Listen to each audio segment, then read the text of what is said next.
ഈ മനോജിനെയും കിംബോവിനെയും വിളിച്ചു വരുത്തി കാണിക്കുന്നത് പക്ക പോക്കിത്തരമാണ്. ഇപ്പോ റീച്ച് വരുന്നെന്ന് പറയുന്നു. ആ റീച്ച് വരുന്ന പാട്ട് പക്ക കോമാളിത്തരമല്ലേ? നല്ല പാട്ടാണോ? അതെ അതെ നല്ല പാട്ടാണ്. ഇതാരിത് പറയുന്നത്? ലോകത്തിലെ ഏറ്റവും വലിയ പൊട്ടനാണ് ഇത് പറയുന്നല്ല. അസൂയ കേട് കാറിട്ട് കാര്യമില്ല ബോളപ്പ. നിന്നെ കൊണ്ട് അത് പറ്റിയിട്ടില്ല. അവൻ ഇന്റർനാഷണൽ മനോജ്, നമ്മളെ കാസർഗോഡത്തെ ചെക്കൻ ഇന്റർനാഷണൽ ലെവലാണ്. ഇനി നമ്മളെ ചെക്കനെ നീ മനോജിന് എന്തെങ്കിലും പറഞ്ഞ കാസർഗോഡത്തെ ചെക്കനെ നമ്മളിതാ ഇറങ്ങിയിട്ട് നിന്റെ ആടെ വന്നിട്ട് നിന്റെ കൊക്കുഞ്ഞിനെ കട്ടാക്കും. വേണ്ട കൊക്കുഞ്ഞ് കട്ടാക്കും. കൊക്കുഞ്ഞ് വേണമെങ്കിൽ ഉണ്ടാതിരി. ഞാനിത് പറയുന്നത് മെസ്സിന്റെ ജേഴ്സി ഇട്ടിട്ട് റൊണാൾഡോ നാക്കിയ ചങ്ങയാണ്. ലോകത്തിലെ ഏറ്റവും വലിയ പൊട്ടനാണ് നീ. അപ്പൊ നീ ഇല്ല പൊട്ടത്തരം കളിക്ക് നീ ഇങ്ങനെ ഇറ്റാവും. ഓനെ പോലെ തന്നെ ഓനെ ഇറ്റായിട്ട് നീ കേട് കാറിയിട്ട് കാര്യമില്ല. നമ്മളെ നാട്ടിൽ ഇങ്ങനെ പറയുന്നത് അസൂയാണ്. നമ്മള് പറഞ്ഞ ശരിയല്ല. നിങ്ങൾ പറ, ജനങ്ങളെ പ്രതികരിക്കും.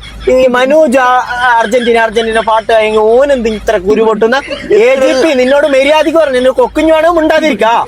എത്രയെല്ലാം സെലിബ്രിറ്റീസ് റിയാക്ട് ആക്കിയിട്ടുണ്ടാരോ അതിന് ആ ചങ്ങ അത്ര നല്ല ഫേമസ് ആയിട്ടുണ്ട്. ഇത് പറയുന്ന ലോകത്തിലെ ഏറ്റവും വലിയ വേറെ പൊട്ടനാണ്. സ്നേഹം മാത്രം.